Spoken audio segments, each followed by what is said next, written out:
दुनिया में आपने जमीन और सरहदों को लेकर कई जंगें देखी होंगी, लेकिन क्या आपने कभी सुना है कि एक मंदिर को लेकर दो देशों आमने सामने आ जाए?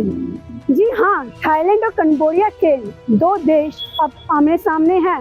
काफी वर्षों से चल रहा ये पुराना विवाद एक बार उफान पर है और इस बार केंद्र में है एक शिव मंदिर विरेव। इस विवाद में इसके तार भारत और चीन जैसे देशों से भी जुड़े।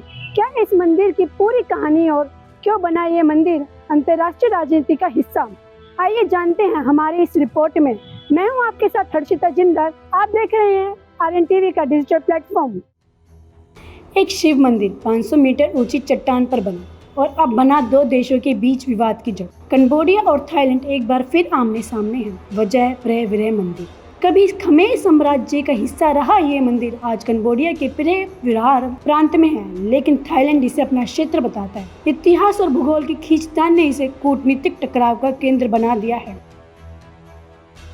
1962 में हैग स्थित इंटरनेशनल कोर्ट ने इसे कंबोडिया का हिस्सा माना और 2013 में भी यही फैसला दोहराया गया। इसके बावजूद जमीन पर सन्नाटा नहीं बल्कि बारूद की गंध फैली हुई है। अब तक 16 जानें जा चुकी हैं। कंबोडिया के लिए ये मंदिर सिर्फ विरासत नहीं, अर्थव्यवस्था की रीढ़ है। अंगरोकावट और विरेव जैसे मंदिर से जुड़े पर्यटन से देश में राजस्व मिलता है, खासकर भारतीयों के लिए तीर्थ है, क्योंकि ये मंदिर भगवान विष्णु और शिव की परंपरा से जुड़े हैं।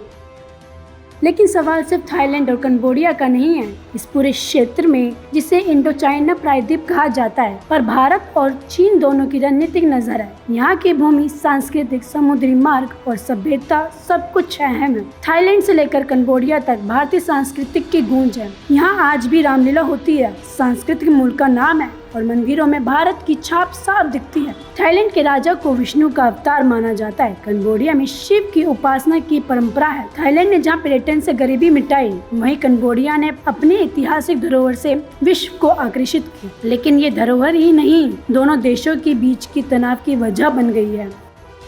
विरेव मंदिर आज सिर्फ ईंट पत्थर नहीं है, बल्कि राष्ट्रवाद, इतिहास और अर्थव्यवस्था की जंग का प्रतीक बन चुका है। भारत और चीन दोनों देशों की नजरें भी इसी क्षेत्र में लगी हुई हैं, क्योंकि रणनीतिक दृष्टि से इसका महत्व कम नहीं। क्या एक मंदिर की रक्षा के नाम पर दो देशों के स्थायी तनाव बना रहेगा, या कोई समाधान इन ऐतिहासिक धरोहर की शांति लौटा पाएगा? सवाल कई हैं, लेकिन जवाब समय देगा। लेकिन इतना तय है कि इस मंदिर की लड़ाई सिर्फ एक देश की ही नहीं, पूरे साउथ एशिया की है। ऐसी ही अनोखी कहानी के लिए हमारे साथ बने रहें और देखते रहें RN TV का डिजिटल प्लेटफॉर्म।